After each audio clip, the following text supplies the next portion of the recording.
नमस्कार मेरे डर के शौकीन दोस्तों, मैं हूं सुनील श्रीवास्तव और आप देख रहे हैं सुनील श्रीवास्तव डरावनी हिंदी स्टोरी। अगर आप पहली बार आए हैं तो दिल थाम लीजिए और हाँ, डर पसंद है तो चैनल को सब्सक्राइब कर लीजिए क्योंकि आगे जो होने वाला है वो आसान नहीं। ये कहानी है उस सड़क की जहां रात 12 बजे के बाद कोई वापस नहीं लौटता। सर्द रात, घना कोहरा, एक सुनसान सड़क और उसी सड़क के किनारे जलता हुआ एक छोटा सा ढाबा। नाम लिखा है रामदास का ढाबा। स्कूटर पर बैठा रवि देर रात घर लौट रहा था। मोबाइल की बैटरी खत्म, पेट में भूख और सामने वही ढाबा दिखा। अचानक ढाबे के पास खड़ा एक बूढ़ा आदमी, सिर पर लाल पगड़ी, हाथ में पीली रोशनी वाली लालटेन। वह बूढ़ा धीरे धीरे बोला, बेटा, रात बहुत हो गई है, आगे मत जाना। रवि मुस्कुराया, बाबा बस खाना खा लूं फिर निकल जाऊंगा। दोस्तों, यही सबसे बड़ी गलती होती है। अगर आपको लग रहा है कि रवि सही कर रहा था तो कमेंट में अभी लिखो, गलती या मजबूरी। ढाबे के अंदर अजीब सन्नाटा था, ना कोई ग्राहक ना कोई आवाज। रामदास ने थाली रखी, लेकिन थाली में परछाई थाली से अलग चल रही थी। रवि का हाथ कांप गया और तभी पीछे से वो बूढ़ा फुसफुसाया, जो यहां खाता है वो फिर कभी घर नहीं जाता। दोस्तों, अगर आपको अभी हल्की सी भी सिहरन हुई है तो समझ लो कहानी सही जा रही है। चैनल को सब्सक्राइब कर लो क्योंकि आगे डर कई गुना बढ़ने वाला है। अचानक ढाबे की लालटेन अपने आप बुझ गई और अंधेरे में किसी ने रवि का नाम लिया। रवि, तू आ ही गया। अंधेरा, पूरे ढाबे में सन्नाटा और उसी सन्नाटे में किसी ने फिर से कहा, रवि, तू बच नहीं पाएगा। रवि की सांस अटक गई, दिल इतनी तेज धड़क रहा था जैसे बाहर निकल आएगा। उसने कांपते हाथों से मोबाइल टॉर्च जलानी चाही, लेकिन स्क्रीन काली ही रही। दोस्तों, अगर आप ये कहानी अकेले रात में सुन रहे हैं तो यहीं रुक जाइए या फिर चैनल को सब्सक्राइब कर लीजिए, क्योंकि डर अकेले नहीं झेला जाता। अचानक ढाबे के कोने से वही बूढ़ा रामदास बाहर आया, लेकिन अब उसका चेहरा इंसान जैसा नहीं था। आंखें पूरी तरह सफेद, होंठ हिले बिना आवाज निकली, सालों पहले इसी सड़क पर तू मुझे छोड़कर चला गया था। रवि चिल्लाया, मैं तुम्हें नहीं जानता, मैंने कुछ नहीं किया। रामदास ने लालटेन ऊपर उठाई और उसकी रोशनी में ढाबे की दीवारों पर लटकी लाशें दिखाई दीं। सबकी आंखें खुली थीं और सब रवि को ही देख रही थीं। दोस्तों, अगर आपको अभी भी लग रहा है कि यह सिर्फ कहानी है तो जरा ध्यान दीजिए, क्योंकि आगे जो होगा वो सच और शाप के बीच की रेखा मिटा देगा। रवि पीछे भागा, लेकिन ढाबे का दरवाजा अब गायब था। जमीन से आवाज आई, जो आया है वो जाएगा नहीं। तभी स्कूटर अपने आप स्टार्ट हो गया और उसकी हेडलाइट में सड़क पर खड़ा था वही बूढ़ा, लेकिन इस बार उसके पैरों की जगह धुआं था। रामदास मुस्कुराया और बोला, रात 12 बज चुके हैं बेटा, अब तू मेरा मेहमान है। रामदास की आवाज गूंज रही थी, अब तू मेरा मेहमान है। और तभी चारों तरफ की हवा अचानक रुक गई। कोहरा जम सा गया, जैसे वक्त ने सांस लेना छोड़ दिया हो। दोस्तों, अगर आपने अभी तक चैनल सब्सक्राइब नहीं किया है तो अभी कर लीजिए और घंटी वाला बटन भी दबा दीजिए, क्योंकि ऐसी डरावनी कहानियां रोज नहीं मिलती। रवि ने देखा, घड़ी की सुई 12 पर ही अटकी थी, न आगे न पीछे। अचानक ढाबे के पीछे से किसी के चलने की आवाज आई, छप छप, जैसे कोई गीली जमीन पर चल रहा हो।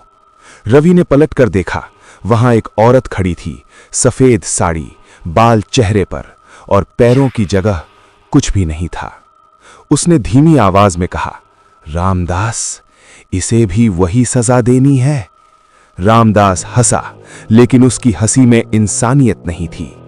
दोस्तों, अगर आपको अभी डर लग रहा है तो याद रखिए, डर से बचने का एक ही तरीका है, चैनल को सब्सक्राइब करना और घंटी दबाना। रवि चिल्लाया, तुम लोग कौन हो, मुझसे क्या चाहते हो? औरत ने अपना चेहरा उठाया। उसका चेहरा जला हुआ था और आंखों से खून टपक रहा था। वो बोली, तू उस रात गाड़ी चलाकर हमें कुचल कर भाग गया था। रवि को सब याद आ गया। बारिश, अंधेरी सड़क और एक्सीडेंट। अचानक जमीन फट गई, हाथ बाहर आए और रवि के पैरों को पकड़ लिया। रामदास बोला, हर गलती की कीमत चुकानी पड़ती है। दोस्तों, जमीन के अंदर से निकले हाथ रवि के पैरों को कसकर पकड़ चुके थे। वो चिल्लाया, पूरी ताकत लगाई, लेकिन जैसे जैसे वो छटपटाया, जमीन और खुलती चली गई।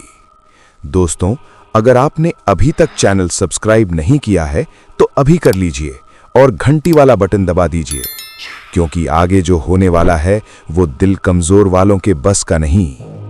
रवि आधा जमीन के अंदर जा चुका था। तभी वही औरत सामने आई। उसका जला हुआ चेहरा रवि के बिल्कुल पास था।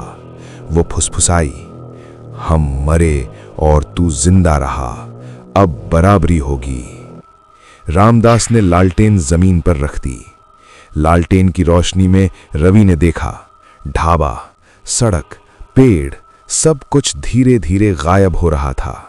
सिर्फ अंधेरा और रोती हुई आत्माएं। दोस्तों, अगर आपको लग रहा है कि रवि अब भी बच सकता है तो कमेंट में लिखिए माफी। और हाँ, ऐसी कहानियों के लिए सब्सक्राइब और घंटी दबाना मत भूलिए। रवि रोने लगा, मुझसे गलती हो गई, मुझे माफ कर दो। अचानक हाथ रुक गए। औरत ने रामदास की तरफ देखा। रामदास की आंखें लाल हो गईं। वो बोला, जो सच मान ले उसे आखिरी मौका मिलता है। जमीन ने रवि को छोड़ दिया। वो हांफता हुआ बाहर गिर पड़ा। लेकिन तभी ढाबे के पीछे से मुर्गे की बांग सुनाई दी। सुबह हो रही थी। रवि ने आंखें खोली। वो सड़क पर पड़ा था। ढाबा गायब, कोई बूढ़ा नहीं, कोई लालटेन नहीं, लेकिन उसके हाथ में एक जली हुई लालटेन की कांच की टूटी हुई चिमनी थी और पीछे सड़क किनारे लिखा था, रामदास का ढाबा रात 12 बजे के बाद खुलता है। सुबह की धूप, सड़क पर दौड़ती गाड़ियां और रवि पसीने में डूबा हुआ जमीन पर पड़ा था। लोगों ने उठाया, पानी पिलाया। किसी ने कहा, भाई रात को यहीं बेसुध पड़ा था। रवि कांपते हाथों से उठ खड़ा हुआ। सब कुछ सामान्य लग रहा था, लेकिन उसका दिल जानता था कुछ अभी बाकी है। दोस्तों, अगर आप यहां तक आए हैं तो एक बार चैनल को सब्सक्राइब कर लीजिए और घंटी वाला बटन जरूर दबाइए, क्योंकि ऐसी डरावनी कहानियां फिर मिलेंगी। रवि घर पहुंचा, नहाया, आईने में देखा तो उसकी पीठ पर एक जला हुआ निशान था, जैसे किसी ने लालटेन से दाग दिया हो। रात हुई, घड़ी ने 12 बजाए। अचानक कमरे की लाइट अपने आप बुझ गई। छप छप, वही गीली जमीन जैसी आवाज, और कमरे के कोने में वो लालटेन जल उठी। रवि चीखा, नहीं, छोड़ दो मुझे। धीरे धीरे अंधेरे से आवाज आई, ढाबा सिर्फ जगह नहीं होता बेटा, वो सजा होती है जो गलती से नहीं, सच से भागने पर मिलती है। रामदास सामने आया, वही लाल पगड़ी, वही सफेद आंखें। वो मुस्कुराया और बोला, अब ढाबा तेरे साथ चलेगा, जहां तू जाएगा। रात 12 बजे मैं तेरा इंतजार करूंगा। लालटेन बुझ गई। सुबह रवि का कमरा खाली था।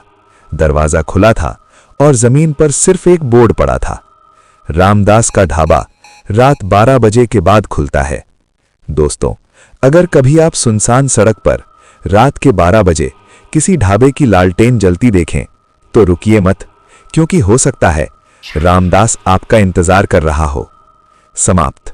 अगर कहानी ने रोंगटे खड़े कर दिए हों तो सब्सक्राइब करें और घंटी दबाइए, क्योंकि अगली कहानी इससे भी ज्यादा खौफनाक होगी।